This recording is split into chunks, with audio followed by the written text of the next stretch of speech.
At 9:47 p.m., Clara sent one text, one sentence, no explanation, no goodbye. If I don't make it home tonight, please remember this. 30 minutes later, silence. No trace, no calls, no witness, just a warning that came too late.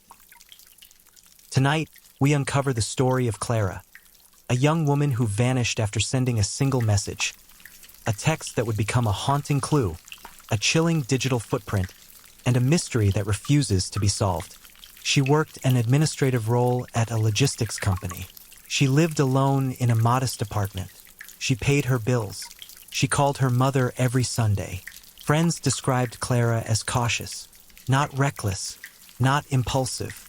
She didn't disappear before. She didn't run away from problems. She didn't send dramatic messages.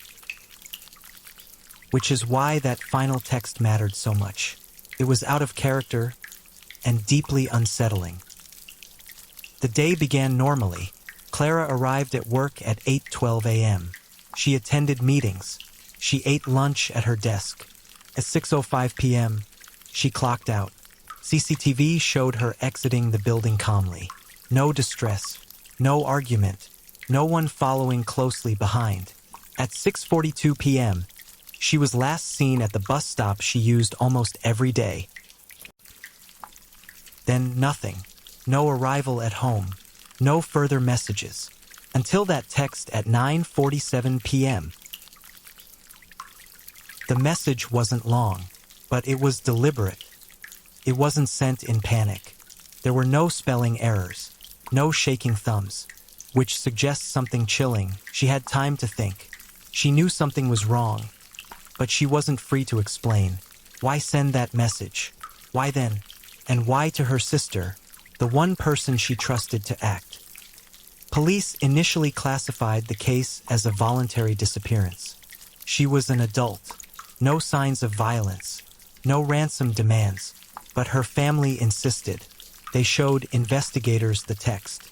Police downplayed it. That decision cost them critical time. By the time the case was upgraded, surveillance footage was overwritten, witnesses had scattered, and potential evidence was already lost.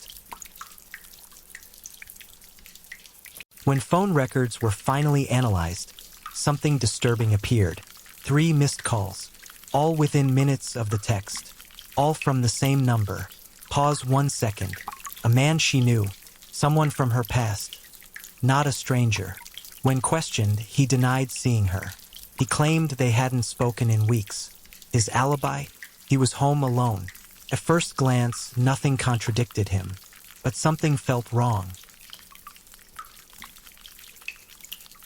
Detectives reviewed CCTV footage again. That's when someone noticed something almost invisible. In the reflection of a parked car window, a second shadow, standing just behind her, watching, waiting. Suspenseful music swells. She wasn't alone. A technician reviewing cellular data noticed a brief anomaly. The final text wasn't sent from the bus stop. It was sent from a moving location. Her phone briefly connected to a tower miles away, near an industrial zone. A place she had no reason to be. Pause 1 second. That meant one thing. She was already gone when she sent that message. Investigators re-interviewed the man who called her. This time, details shifted. Small inconsistencies, hesitation, contradictions. Pause 1 second. But without a body, without direct evidence, there was no arrest. Years later, the case was quietly reopened. New technology, new eyes. Pause 1 second. But no closure. Her body was never found. Pause 1 second. Her message remains one of the most haunting digital footprints investigators have ever seen. That final text wasn't a goodbye. It was a warning that came too late.